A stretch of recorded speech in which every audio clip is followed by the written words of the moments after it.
So we're back in the studio again. This is David Wilner. Jim Long. And Barney Levy Sullivan. And we have a very special guest in store for you. Rabbi Shmuel Veffer, welcome to the LandMinds show. Thank you. It's so great to be on the line. What we want to talk with you about is you just have returned home within the last, I think you're back now 2 years? No, just a year. It's just a year. In Israel is what you mean by returning You're back home. in Israel for a year. Right, but you spent now a chunk of time doing adult education in Toronto. What do you Correct. see going on there? What do you see? Because that will lead us into what you're doing now, I think, in the north. Right. We actually went to Toronto to help build an outreach community, which is extremely successful today. It's the Village Hill community in Toronto.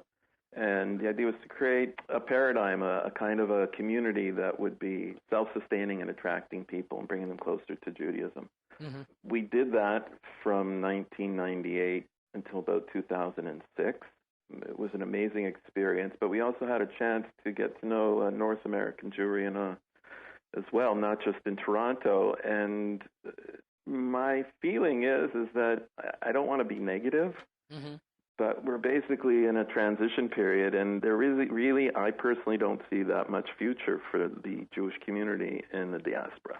I know that's controversial, but that's my personal feeling based on what I've seen. Right, the diaspora is a dead end. So maybe talk about that a little bit for a second. Listen, every neshama is priceless. Right. And we wouldn't differentiate between a neshama over here and a neshama over there. Every Jewish person is precious, and whatever we can do to keep them connected to Judaism is crucial anywhere in the world. I'm just saying, during my lifetime, I grew up, and it was basically Diaspora Jewry was the dog wagging the Israel tail in many ways, whether it was economically, whether it was organizationally. Today, I see over the last 30 years, as you say, that the community's become weaker and weaker, and the assimilation rates are just devastating. We went to Toronto to try to stem the tide, and the tsunami's here. The Orthodox community has its own vibrancy, but other than the Orthodox community, I just see America's melting pot doing its job. But I feel that the next step is to try to connect the Jews in the diaspora with the land of Israel. That's really the next step. I think that's the phase that we need to be moving into. This is Jim Long. I have a question for you. Yeah. Is there a common denominator that seems to instill a fire in this Jewish soul and bring them back into the fold of the people of Israel? I think what people are attracted to is authenticity. As many classes as I gave, I think that really the impact that we had was just being who we are, Torah-observant Jews, living our life, having the simcha and joy that we have through our calendar, through our relationships, through learning. The whole culture of Western civilization is not based on spirituality. So when you have a community, the Torah community that's combining the physical and the spiritual in a very authentic, genuine, honest way, that becomes a very attractive thing for people. And then it's just a matter of opening up your home, opening up your lives to people and adopting them and letting them into your life. And people will take it to whatever level that they can. Everybody can do what they can do. What I have seen happen, though, is that Israel was a huge portion of that educational process. We focused very much on bringing people to Israel on educational missions and to see the land, connect to the land in a very deep, profoundly spiritual way. And we used that over the years to bring groups of men and groups of women where they're combining studying and touring through the land, had a huge impact on them because it just made it even more real. And they saw where it all stemmed from. And that had a huge effect on us, our building the community. On the average Shabbat, we were bringing in 200-300 people were coming out regularly, all learning on Shabbat morning. When you left, and what I've seen happen, though, is a lot of people have maintained that connection with Israel. We just had, I'm just doing a video now for our real estate company, sending out a video of all the people from Toronto that came to visit just this past year. I was astounded how many people came. So when you left, though, you were living in Har Nof. When you came back, you spent some time, I think, briefly in Har Nof, but now you're up in the north. Talk about that part of your journey and what you're doing with the northern part of the country and interesting people in that part of Israel? Through our real estate business, the Village Israel business, we've been traveling all around the country on behalf of clients. And we came up to see Tveria. I hadn't been here in a long time, and the city is growing. It's in transition as well. And we found a small moshava called Yavne'el and found a beautiful villa here, and we fell in love with it. And we said to ourselves, you know what? We don't have to live in the center of the country. And right now I'm just looking out my window while I'm talking to you, seeing a beautiful patchwork of farmland. Actually, I can look and see Tzfat and Tveria out my front window here while I'm talking. Are there other English speakers in this community? Or there's a small community of English speakers here, about 30 families. I can see it's actually going to grow. Now that we came here, everybody thought, well, where'd you go? You're like Nachshon, you jumped right in and you split the waters for everybody else. Something like that. So we've already had one family from Munsey's decided to buy and come here in the next year or so. And like I said, there are a number of English-speaking families and here. And are these families looking to make Aliyah? Are these families looking to have a second home in Israel? What is typical of what? No, this family in particular looking to make Aliyah.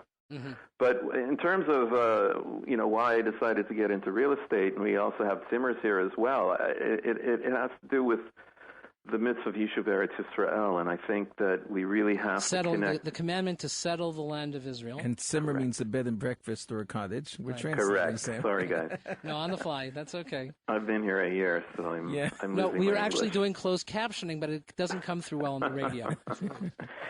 Nefesh B'Nefesh just brought another group in from Newark. Aliyah it's an all or nothing kind of proposition, and through my Jewish educational outreach, I learned very early on that you can't make situations all or nothing for people. Life's not all or nothing. So what I wanted to do is figure out a way to make settling the land of Israel a not all or nothing proposition for people. And how do you do that? Well, one of the ways is to get them to come and visit here. Two is to invest here. The mitzvah, the commandment of settling the land is really means making it ready for the Jewish people to settle here. Mm-hmm. Whether you're planting trees and bringing forth fruits to feed people with, or building an economy that can absorb Jews. Well put. So that's all part of the same commandment. Therefore, if we can convince people to invest here, but also to own a piece of property. Mm-hmm. If they own it and they're renting it out, then they're making it possible for a Jew to live here in the country. So let's talk dollars and cents. You're a guy who's doing real estate. We're sitting here in the diaspora, and we want to know dollars and cents. I want to get into Yavne'el. For instance. That's Give right. me a for instance. For instance, give me an idea. I have a family of 4 kids, a husband and a wife, right? What can I do over there in the north? Oh, in Yavne'el? Yeah. Well, you can get on a eighth of an acre, 4-bedroom house, for $300 and something thousand. I'll take U.S., two. That's not Canadian. I guess. It's pretty close these days. Oh, is it? Okay. All right. So that means, though, that if I own a house for $600,000 in the diaspora, right. I can think about putting some money in my pocket and purchasing and owning a home in Israel and building a future for my kids here in the land of Israel. You can do that. The thing is that they can be rented out long-term. In Yavne'el in particular, they can be rented out short-term. It's a vacation town. What people don't also realize is they can get financing here locally, even though they're in North America. Really? The banks will do that now. You can get up to 60 or 70% financing at very low rates if you can show income in America and have a good credit score. Okay, so... Which makes it a lot more... we had somebody buy a place in Modi'in. They're renting it out. They're getting about a 3% return on their money. Uh-huh. Israel, it's really the capital appreciation that's part of the real estate investment, not so much just the annual return. So what you're saying, though, is on top of the Jewish value of settling the land of Israel and fulfilling the commandment of settling the land of Israel and making it a place where Jews will want to live, it also makes sense financially. In other words, this is a good investment for people. Correct. That's actually one of the reasons why we moved up north. I think, the prices in Jerusalem... astronomical. Right, $2 million apartment as opposed to $300,000.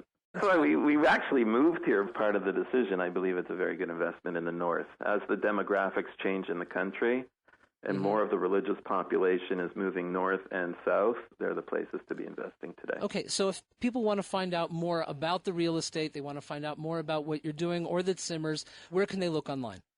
For real estate, villageisrael.com. If anybody wants to come vacation up here in the Zimmers, we're having some specials, so that's villarimona.com. Correct.